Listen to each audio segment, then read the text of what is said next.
नमस्कार, रात के 9 बज रहे हैं। राष्ट्र की बात में आपका स्वागत है। मैं हूं मानक गुप्ता। राष्ट्र की बात शुरू करें उससे पहले इस वक्त की बड़ी और बुरी खबर आपको बता दें। और वो बुरी और फिक्रमंद करने वाली खबर यह है कि दिल्ली में, देश की राजधानी में कोरोना मरीजों की संख्या में जबरदस्त उछाल आया है। एक दिन में हमारी राजधानी में 1024 नए मामले सामने आए हैं। जी हां, एक दिन में 1000 नए मामले सामने आए हैं। उससे अंदाजा लगा लीजिए कैसे ये आंकड़ा देश की राजधानी में लगातार तेजी से बढ़ रहा है और हर दिन एक नया रिकॉर्ड बना रहा है। दिल्ली में अब कुल मरीज 16,281 हो गए। वरुण सिन्हा और जानकारी दे रहे हैं। वरुण, क्या खबर है? देखिए, सीधे तौर पे कहा जाए तो दिल्ली सरकार और दिल्ली के लोगों के लिए फिक्र वाली खबर है। अभी तक ये पहली बार ऐसा हुआ है कि जब ये पूरा आंकड़ा 1000 से ज्यादा पहुंचा है।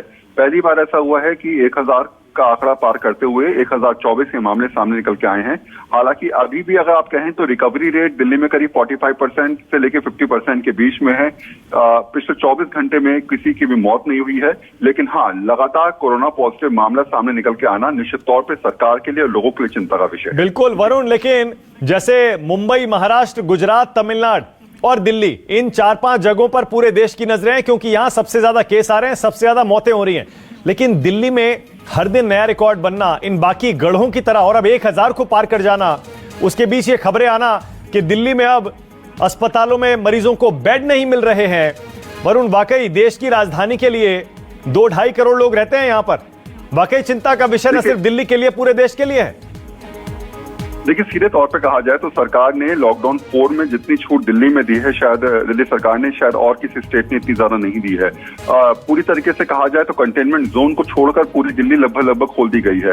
ट्रांसपोर्ट चल रहा है, ऑटो चल रहे हैं, टैक्सीज चल रही हैं। तो ऐसी परिस्थिति में सरकार को पहले से अंदेशा था कि शायद इस प्रकार के मामले ज्यादा बढ़ सकते हैं।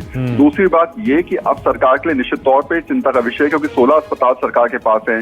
लगातार एक के बाद एक कोरोना के मामले सामने निकल के आ रहे हैं। टेस्टिंग कितनी हो पा रही है, कितनी नहीं हो पा रही है, उसको लेकर भी लगातार सवाल उठे हैं। ऐसे में 1000 से ज्यादा मामले सामने निकल के आना निश्चित तौर पे चिंता तो बढ़ाते हैं, लेकिन साथ साथ ये भी समझाते हैं कि क्या जो वाकई लॉकडाउन 4 में छूट दी गई थी दिल्ली को, कहीं ऐसा तो नहीं कि उससे और ज्यादा स्थिति खराब होती नजर आए। बिल्कुल सही है। हम तो दुआ करते हैं और उम्मीद करते हैं कि बाकी इलाकों की तरह देश में, दिल्ली में भी, मुंबई, महाराष्ट्र, गुजरात, तमिलनाडु, पूरे देश में यह आंकड़ा जल्दी से कम हो और कोरोना से हमें निजात मिले। बहुत शुक्रिया वरुण इस जानकारी के लिए। और अब राष्ट्र की बात, पाकिस्तान परस्त आतंकियों की एक और बड़ी साजिश आज जम्मू कश्मीर में नाकाम कर दी गई। आतंकियों का प्लान पुलवामा पार्ट 2 को अंजाम देने का था और इसके लिए 50 किलो विस्फोटक से भरी एक कार अपने खूनी मिशन पर निकल भी चुकी थी। लेकिन हमारी खुफिया एजेंसियों को इसकी जानकारी पहले से थी। बैरियर पर फायरिंग करते हुए आतंकी कुछ दूर जाकर कार छोड़कर भाग निकले। पुलिस ने एक्सप्लोसिव से भरी कार को धमाके से उड़ा दिया। एक कंट्रोल्ड एक्सप्लोजन